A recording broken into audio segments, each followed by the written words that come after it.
going to show you how to pin on a zipper.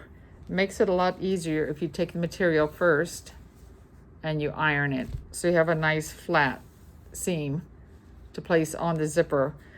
This material is longer than the zipper, so I found by folding the material in half, finding the center of the material, and by folding the zipper in half, I found the center of the zipper, so I know what I need to match up. In this particular instance, you're going to be sewing on the outside, so you're going to take your pin and you're going to place your material, you're going to place your material right up against, this one's hard to see, kind of like the middle of the zipper there. And then you're going to take your pin and you're going to go from the outside toward the inside so that you can pull it out as you go. And you go through both layers. And you're going to do that all the way down, stretching it, holding it,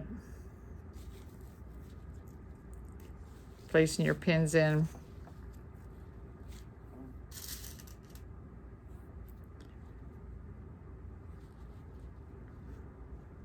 You're going to do that on both sides.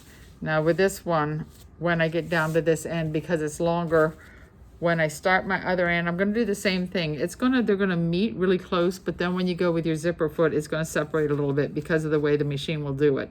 We'll talk about that later when I show you how to sew it. But on this one, since it's longer, I'm going to get both sides pinned right up like that, right up to the zipper.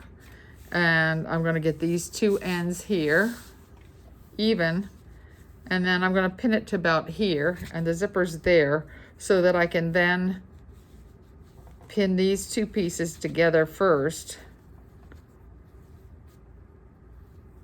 and put a pin where it's going to stop, pin it all the way down, but stop the pin where I want to stop the seam.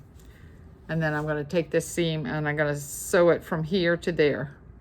And then when I'm done, that will be held together and it will just be open where the zipper is. I'm going to do another video to show you how to actually sew it.